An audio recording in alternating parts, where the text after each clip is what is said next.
This is an established hive. They have apparently been in this location for a long time. The dairy manager, Kyle, told me that they found honey running down the walls, which is a sign that it's been there for a good long while. Well, the crops that bees are needed for in California start off with the almonds, and then the blueberries about the same time, and then the cherries follow after that. One thing I like to do is I like to tuck my pants into my socks, just because honeybees are curious. When you open up a hive or you're transporting them, they crawl all over you. They get up on the suit, they crawl on your arms, and they are really curious about feet. With 1.3 million acres of almonds in production, we need about 2.4 million hives of bees that come from all over the country. There's two important things for almonds, to produce almonds. First, you need water, and second, you need bees. This is the largest man-made pollination exodus in the world. In commercial agriculture, over 90 crops strictly rely on bees for pollination.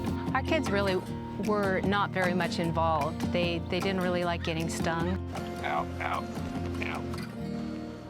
Oh. If it goes horribly wrong, try and edit it together so I look like I know what I'm doing, okay?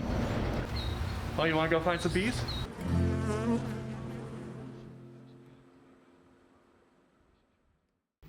Production funding for American Grown, My Job Depends on Ag, provided by James G. Parker Insurance Associates, insuring and protecting agribusiness for over 40 years. By Garv Bennett, the growing experts in water, irrigation, nutrition, and crop care advice and products. We help growers feed the world. By Golden State Farm Credit, building relationships with rural America by providing ag financial services.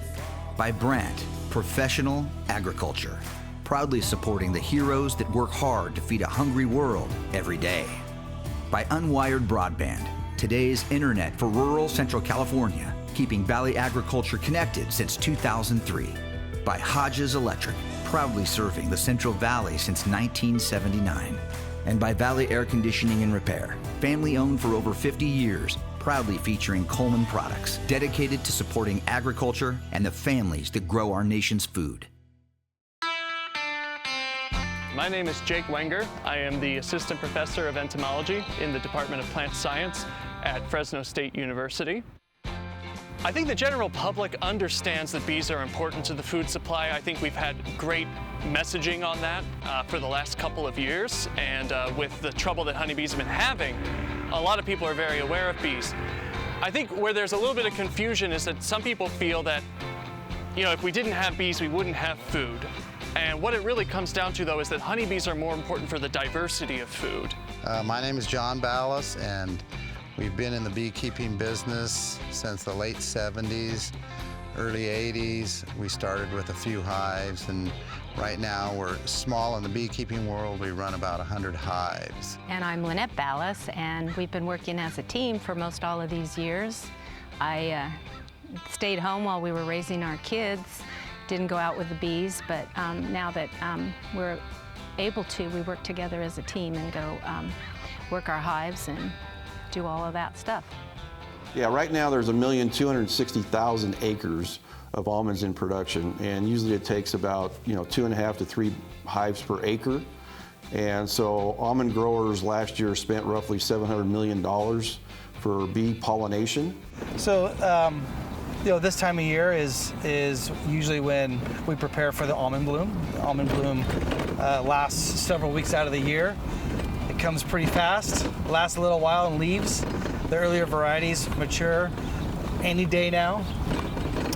We're getting our bees prepared and in place so that we're prepared for the almond bloom. Without bees, you don't have almonds. They're the livelihood of most agricultural crops. Yeah. Without them, we don't have pollination. So we as beekeepers are always work through the year so we have strong bees come February. So we just have a wild beehive show up, and they built an established colony inside one of the walls that separates our commodity bay. It's gotten big enough now that it's can be hazardous to my employees, so I thought it would be time to remove them. So yesterday I received an email from Kyle Thompson, our dairy director and faculty of dairy science, and he had a situation where in one of their commodity barns where they store cattle feed, they had a bee hive in the walls. Tell me now what you were just saying. You're worried about if the hive's a little big. Why is that? Oh, I only brought one hive box with me. So if we have more than about 10 frames of brood in there, then I'm going to either have to get another box cleaned out and get it all ready to go, or I'm going to start having to make hard decisions about what I want to save and what I don't. All right, let's see what we have.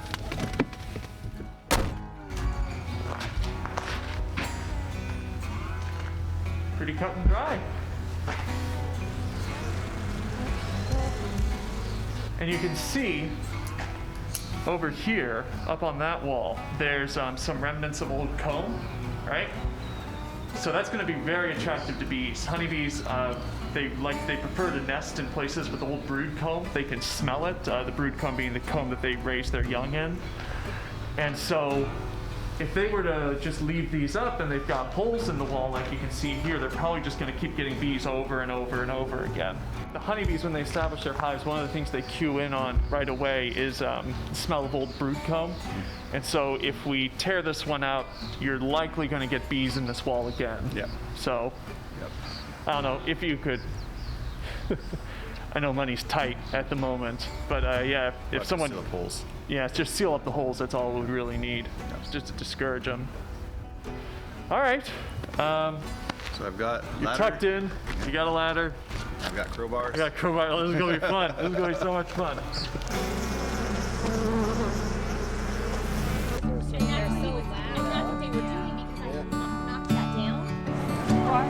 Okay.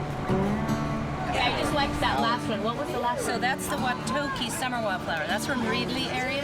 Well, through the year to keep hives healthy, starting in July, August, we start treating for the varroa mites, which really, if you don't treat for that, it really decimates the hives.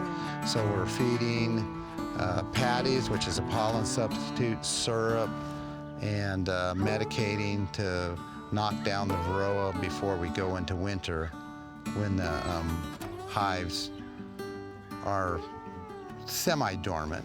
Yeah, a traditional almond orchard will have multiple varieties in it, somewhere between 2 and 4 varieties.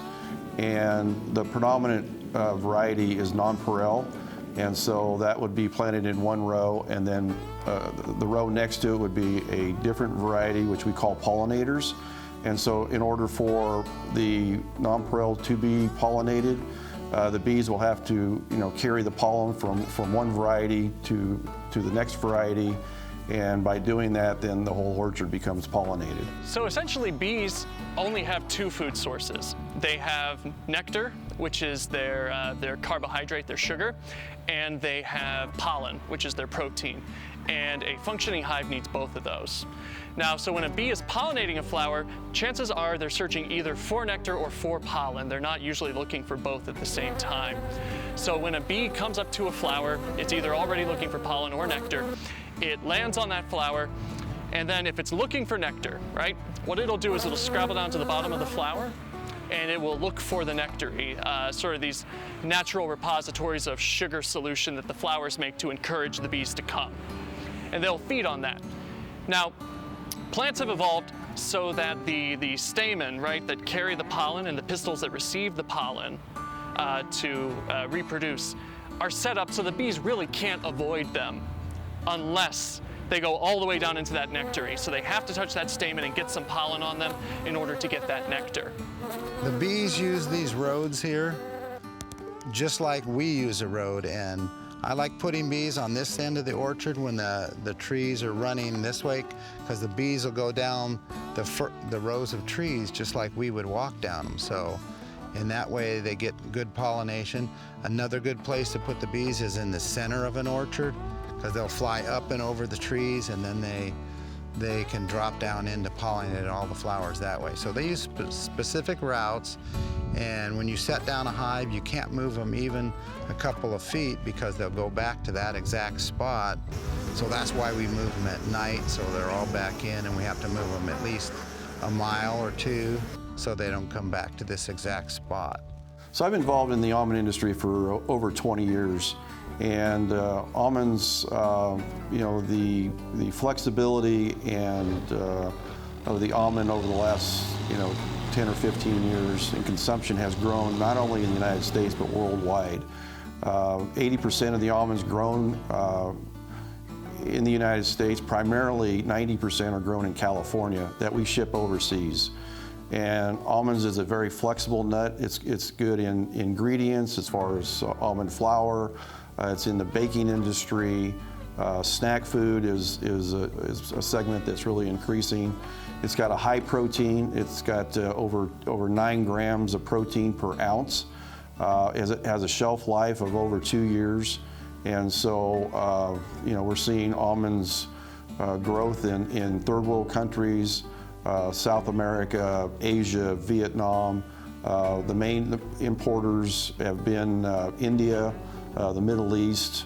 We sell a lot into Western Europe, and then China, up until recently with the tariff situation, was a large importer of almonds.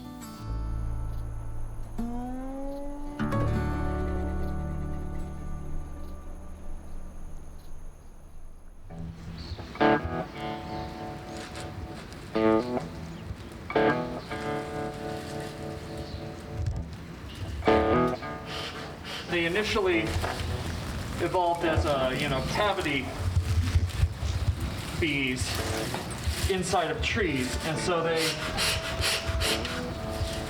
evolved a response to forest fires that, if there's a forest fire that comes through, it might burn down your tree where your cavity is. And so when bees smell smoke, their natural response is to basically get ready to flee in case they have to reestablish the hive somewhere else. So one of the first things they do is they gorge on honey and build up their fat reserves and the like. And when they're doing that, it chills them out really nicely. All right, let's get that ladder set up. You may have seen a clump of bees sitting out on a tree branch, right, or a fence post or on the side of a house, and that's a bee swarm. When bees come out of the winter, they are at their very lowest population size. And when the spring, when the first blooms come out, what the bees do is they start pollinating like crazy. They go out there, they gather nectar, they gather pollen, they bring it back to the hive, and they put all of that food into making baby bees, right? Building that brood up. And the hive grows and grows and grows until it peaks in the early summer, late spring. Now what can happen is, in some hives, that population can get so big that there are too many bees for the queen to manage. The queen kind of manages the bees through the use of pheromones and behaviors, and if the hive gets so large that her pheromones cannot be effectively distributed, she'll get feedback that the hive is very large, and what she will do is she will deposit an egg into a queen cell, which will develop into a new queen. Right before that queen cell emerges or hatches and produces the new adult queen, the old queen will take about 40–60% of the workers in the hive, which can be 20–40,000 bees. And she'll take all those bees and she will flood out of that hive, take all those workers with her to go and establish a new hive somewhere else. They'll fly around. They usually stay relatively close, maybe 500 yards from the original hive. And they'll land on a tree limb, a fence post, something like that. Hang out there while the workers search around for a hive site. And once they find a hive site, they will come back to the swarm. They'll do a little waggle dance to show where the site is, and that whole swarm will basically pick up and fly off to the new site. The new queen takes over the old hive site, the old queen creates a new hive somewhere else.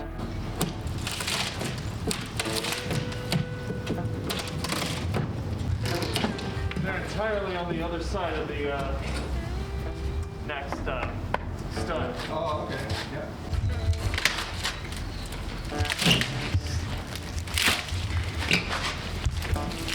Holy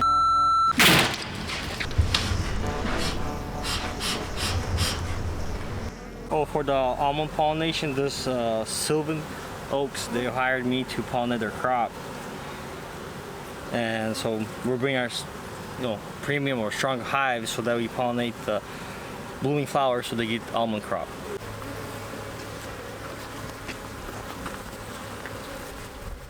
So basically, these are all the future generation, the capped bees right here. So they're gonna hatch soon because the capping is dark. The baby bee larva is still in the cell. If you look inside, it's like a white color.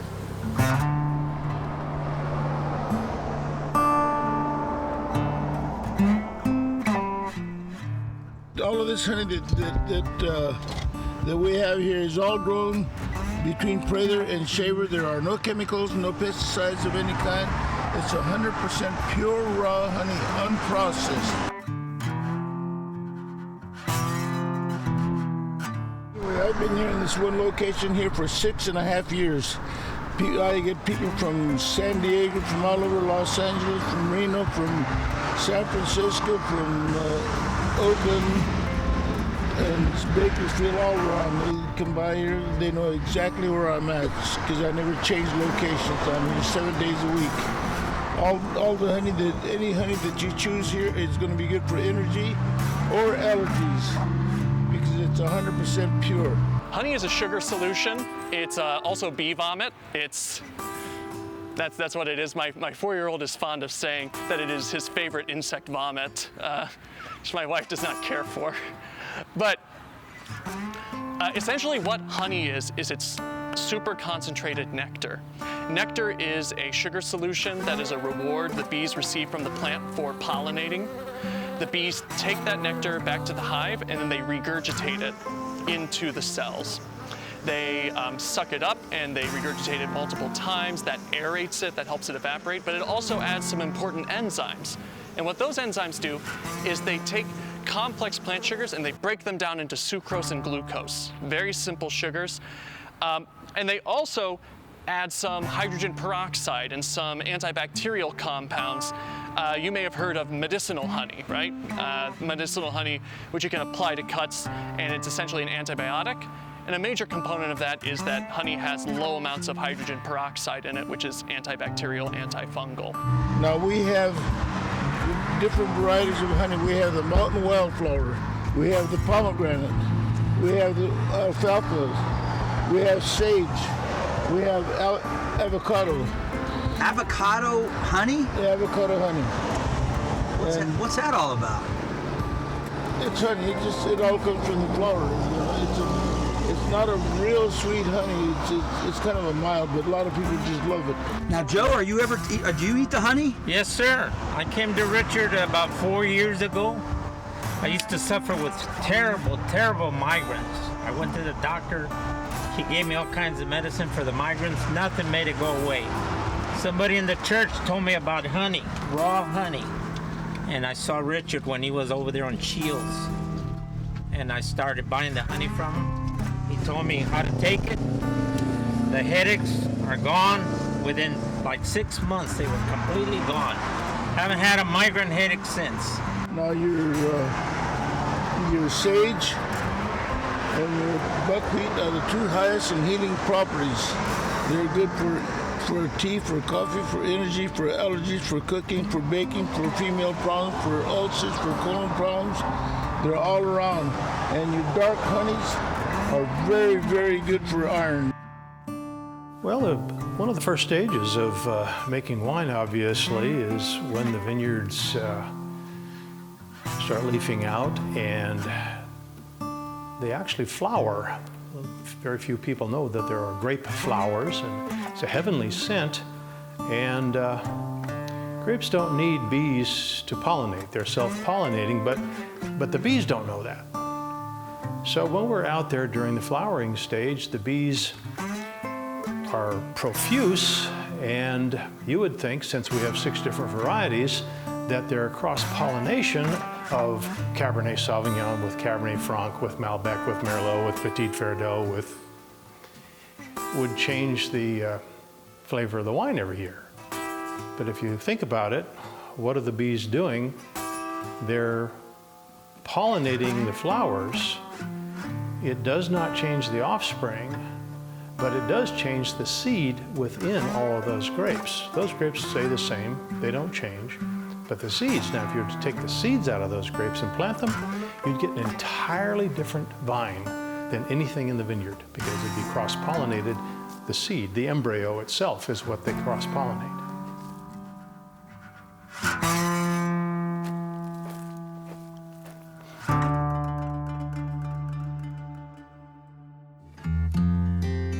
So what we're seeing, right, is up there along the top of this beam, they built their comb. But you can tell that this hive's been here for a while. See all this folded up stuff at the bottom? Those are old collapsed combs that they don't use anymore. Those, probably in the summer heat, you know, they lost their adhesion to the top beam and fell down, or maybe there used to be a hive here that was abandoned, died out, and those ones aged and fell down. But either way, it's a decent sized comb. What we're seeing out on this outside edge, that's all honeycomb. That's where the leakage was coming from. You can see all those nice white capped cells. That's all mature honey that's ready to be consumed. There were a couple problems with the hive. One thing was we opened it up and there was no evidence of brood, that is immature bees. The queen will lay her eggs inside of cells inside the hive, and they will develop and they will be capped. And when you just look at a hive, if you know what a comb looks like, you can easily tell when there is an active queen that is laying healthy brood. And we did not see any evidence of that. Probably had a swarm come in earlier this season. They smelled all that old comb that was down at the bottom. They established a hive. They did okay for a little while, got a couple generations, and then something happened that killed the queen. Who knows what. But once the queen dies, if there's already some brood in there and some eggs, you've got about 3-4 weeks before they're going to emerge as workers, and then those workers are going to live for another 50-60 days. And so the fact that we opened that up, there's virtually no brood except for the drones, which are the longest living, the longest developing brood. But there's a lot of workers in here. My guess is it's just all the workers that are left over from that initial hive, and they're just living off of the stored resources. That's sort of the unfortunate thing. When you don't have the queen, they're not going to follow her. And so there's not a whole lot you can do about it at that point. They're just going to, it's basically a done-for hive. The reason the bees are along roads is because that's where the growers want them. And everybody knows you're just slaughtering bees when you drive through there. And you have all the honey and nectar on your windshield. And so it's, if they could move them in a couple rows, you know, where they're in the trees, that'd be great. But the beekeepers set them where the growers want them, and if they're outside the orchard a little bit, they get more sun, so the theory for that is they fly sooner. People have also been interested in honeybees just because they're an interesting social model, right? If you look at bees, they all operate together in such a cohesive fashion, and it feels like a mirror of human society. There are essentially 3 castes of honeybees. There is the queen bee, and there's only ever one queen bee. And the queen bee is the reproductive. She lays all the eggs. She also, basically keeps the workers as a cohesive whole through pheromones. There are workers, which are also females. Workers are unmated females, and they do all the work in the hive. And workers have lots of different jobs that they transition through as they age. Right after they're born, workers typically become nurse bees. They live in the brood comb and they take care of their young sisters who are just being laid and are developing. But ultimately, what all worker bees will become are foragers that go out and search for resources. And beyond that, then there are the drones. And drones are male bees, and male bees don't do anything.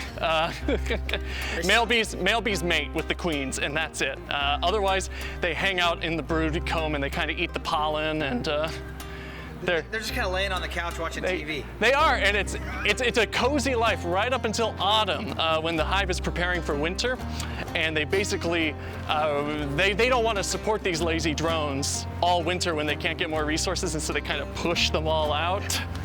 It's a bad time to be a drone, unfortunately. Say that again. Richard is almost 90 years old. 88, Brent? No, I'll be in November. I'll be 90. You'll be 90 this year. Yeah, November. 90 years old. Well, that's a pretty good testimony right there. He sets this up every day. He takes it, puts it up every day. Every morning he comes, sets it up. In the evenings he picks it up, and then he bottles it, in the evenings. So it's quite a man. Honey's working. That's awesome, you guys.